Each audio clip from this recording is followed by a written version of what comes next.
સુરતમાં ભારતીય જનતા પાર્ટીના મહિલા મોરચા દ્વારા ઇન્ડિયન નેશનલ કોંગ્રેસ સામે વિરોધ પ્રદર્શન કરવામાં આવ્યું હતું। અઠવા લાઇન્સ વિસ્તારમાં ભાજપ મહિલા કાર્યકર્તાઓએ ધરણા કરીને રાહુલ ગાંધી માફી માંગો જેવા નારા લગાવ્યા હતા।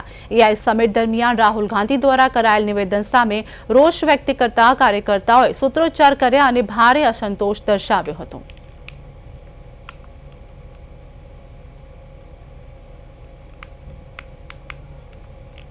राहुल गांधी और उनके पूरे परिवार जो कि कांग्रेस सरकार है उसके अगेंस्ट है। जब भी देश की कभी भी कुछ अच्छा कार्य हो, भलाई हो, जहां देश की डेवलपमेंट की बात आती है वहां राहुल गांधी अपने आप आके कुछ न कुछ ऐसी शर्मनाक हरकत जरूर करता है जिससे पूरे देश को शर्मिंदगी महसूस होती है।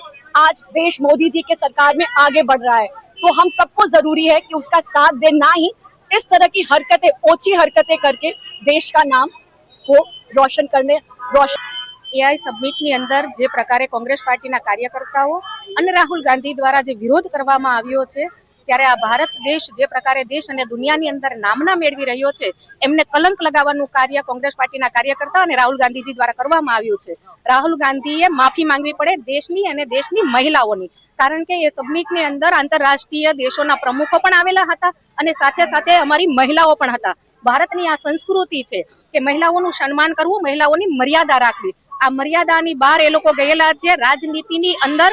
રાહુલ ગાંધીને આપના મીડિયાના માધ્યમથી હું કહેવા માંગીશ કે આપ આપના સંસ્કારો અને મર્યાદાની અંદર